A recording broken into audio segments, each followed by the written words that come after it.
மக்களை இன்றைக்கான 2வது படமாக வந்துருச்சு. அர்ச்சனா வந்து உள்ளே வந்துட்டாங்க. பார்க்குறதுக்கு அவ்வளோ தூரம் நம்மளுக்கு ஹேப்பியாக இருக்குது. ஏன்னா போன சீசனில் இதே அர்ச்சனாவை நம்ம எப்படி இப்படிலாம் கழுவி ஊற்றுறோம் நடிகை அப்படி இப்படின்னு சொல்லி, இப்போ அதே அர்ச்சனா உள்ளே வரும்போது, அதுவும் அருணை பார்க்க உள்ளே வரும்போது, ஒரு காதலியாக உள்ளே வரும்போது, போட்டியாளர் இல்லாமல் ஒரு காதலியாக உள்ளே வரும்போது, அப்படியே நம்மளுக்கு பார்க்குறதுக்கு ஒரு சந்தோஷமாக தான் இருக்குன்னு வைங்களேன். அப்படியே அருணை வந்து கட்டி பிடிச்சிட்டு அப்படியே கட்டி பிடிக்குது. உடனே அருண் சொல்கிறாப்புல ஐ மிஸ் யூ அப்படின்னு சொல்லி, உடனே அது வந்து I miss you so much ஆஹா அந்த எக்ஸ்பிரஷன் தான் அர்ச்சனாட்ட பிடிச்சது.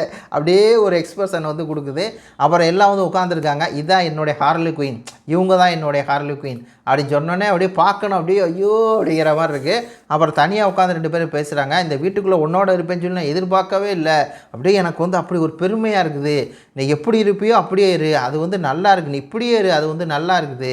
உன் மேலே இருக்க செல்ஃப் டவுட் தான் உன்னை வந்து கீழே போடுது. அதனால செல்ஃப் டவுட்டே வந்து படாத அப்படிங்கிற மாதிரி பார்த்தீங்கன்னா, அப்படி காதலருக்கு வந்து அப்படியே அள்ளி போடுது டிப்ஸுகளை. உடனே அவர் காதலர் நான் வர்ற டிடிஎஃப்பில் அறுத்து தள்ளுறடா இல்லைன்னு நான் பெஸ்ட்டு கொடுக்குறேன் அப்படிங்கிற மாதிரி வந்து இவர் சொல்ல, உடனே அது வந்து அப்படின்னு சொல்லிட்டு இந்த காதல் நினைவுகள் ஓயாதே அடடடடடா அந்த பாட்டுகள் தான் காதலர்கள்னால காதல் நினைவுகள் அப்படிங்கிற மாதிரி பாட்டை போட்டுவிட்டு, அதுக்கப்புறம் அந்த அம்மா சொல்லுது வாய்ஸில், இந்த வீட்டில் இந்த உலகத்தில் யார் என்ன சொன்னாலும் என்னுடைய ஹீரோ நீ தான்.